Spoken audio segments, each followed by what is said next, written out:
If one of us is chained, none of us are free. One of the earliest acts of civil disobedience in America was the signing of the Declaration of Independence. The 56 men who put pen to paper accepted that there would be consequences for suspending their obligations to Great Britain, but they did so anyway. It made them criminals, though they preferred to be thought of as patriots. That act of civil disobedience, breaking a law because it was unjust, led to the American Revolution, and from it, a democracy was born. Or was it? Because if one of us is chained, none of us are free. The early drafts of the Constitution essentially awarded a full set of rights only to white men who owned land. Throughout America's long tortured history, women, black people, and other marginalized groups have had to fight tooth and nail for equality.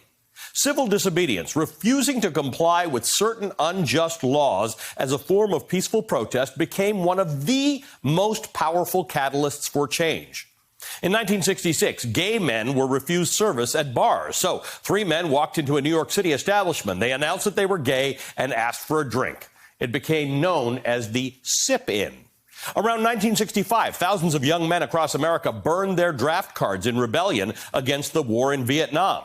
Rosa Parks knew perfectly well that she would be arrested for not giving up her bus seat to a white man in 1955. She sat there anyway. John Lewis and Martin Luther King were arrested a combined 70 times during the civil rights movement. The history of civil disobedience in America is long, it is alive, and it is well. Today, activists and lawmakers are willingly getting arrested to fight for voting rights, and the entire chamber of Democratic state legislators in Texas have left the state to protest laws that would break our democracy in two because they realize if one of us is chained, none of us are free. The chains are restrictions on voting. Breaking them is democracy. Republicans across this nation are imposing restrictions on some Americans' right to vote. It is a right that is written into the Constitution. The 15th Amendment reads, "The right of citizens of the United States to vote shall not be denied or abridged by any state on account of race, color, or previous condition of servitude." That's Section 1. Section 2 is the good part. The Congress shall have the power to enforce this article by appropriate legislation.